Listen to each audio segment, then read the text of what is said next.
ఇటీవల వైసీపీకి రాజీనామా చేసిన విశాఖ డైరీ చైర్మన్ అడారి ఆనంద్ వ్యవహారం చర్చనీయాంశంగా మారింది. అధికారం ఎక్కడుంటే అక్కడకు చేరిపోవడం ఆయనకు అలవాటుగా మారింది. అందుకే ఆయన ఇప్పుడు కమలం గూటికి చేరుతున్నారని జోరుగా చర్చ జరుగుతోంది. విశాఖ డైరీలో పెద్ద ఎత్తున అక్రమాలు జరిగాయని ఆరోపణలు వచ్చాయి. దీంతో ఈ అంశంపై అసెంబ్లీ సమావేశాల్లో స్పీకర్ అయ్యన్న పాత్రుడు సభాసంఘం వేశారు.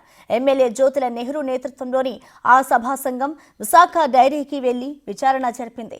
డైరీ ఆస్తులు, అక్కడ రికార్డులు పరిశీలించింది. దీంతో ఆరోపణలకు తగ్గట్టుగానే పెద్ద ఎత్తున అక్రమాలు జరిగినట్టుగా తేలింది. దీనిపై మరింత లోతుగా విచారించి సభాసంఘం నివేదిక రెడీ చేసింది.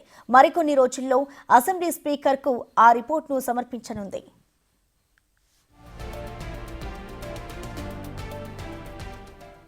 ఈ ఆరోపణలు తీవ్రమవుతున్న సమయంలో విశాఖ డైరీ చైర్మన్ అడారి ఆనంద్ వైసీపీకి రాజీనామా చేశారు. ఆయనతో పాటు 9 మంది సభ్యులు వైసీపీకి గుడ్ బై చెప్పారు. రాజీనామా సమయంలో అడారి ఆనంద్ ఆసక్తికర వ్యాఖ్యలు చేశారు. డైరీకి పూర్తి సమయం కేటాయించడానికి రాజకీయాలకు దూరంగా ఉండాలని నిర్ణయించుకున్నారని తెలిపారు.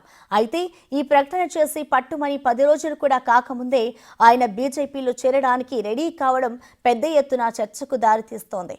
ఆయనపై వచ్చిన అవినీతి ఆరోపణలు, కేసుల నుంచి తప్పించుకోవడానికే ఆయన అధికార బీజేపీలోకి చేరుతున్నారని చర్చ జరుగుతోంది.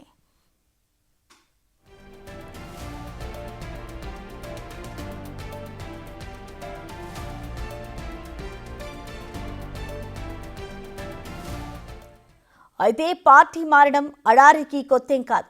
ఆయన దశాబ్దాలుగా టీడీపీలో ఉన్నారు. ఆయన ఫ్యామిలీకి విశాఖ డైరీపై మంచి పట్టు ఉంది. అందుకే 2019లో చంద్రబాబు అనకాపల్లి పార్లమెంటు సీటును అడారికి ఇచ్చారు. కానీ ఆ ఎన్నికల్లో ఆయనతో పాటు టీడీపీ కూడా ఘోరంగా ఓడిపోయింది. అప్పుడు ఎన్నికల ఫలితాలు రావడమే తడువుగా ఆయన వైసీపీ తీర్థం పుచ్చుకున్నారు. దీంతో విశాఖ డైరీ చైర్మన్ పదవిని కాపాడుకున్నారు. మొన్నటి ఎన్నికల్లో జగన్ కూడా ఆయనకు విశాఖ వెస్ట్ నుంచి బరిలో దించారు. కానీ టీడీపీ చేతిలో ఆయన ఘోరంగా ఓడిపోయారు. దీంతో జనసేనలో చేరడానికి ప్రయత్నం చేశారు. కానీ అక్కడి నుంచి గ్రీన్ సిగ్నల్ రాకపోవడంతో బీజేపీ వైపు చూశారు. ఏపీలో బలపడ్డానికి ప్రయత్నిస్తున్న బీజేపీ ఆయనను చేర్చుకోవడానికి సిద్ధమైంది.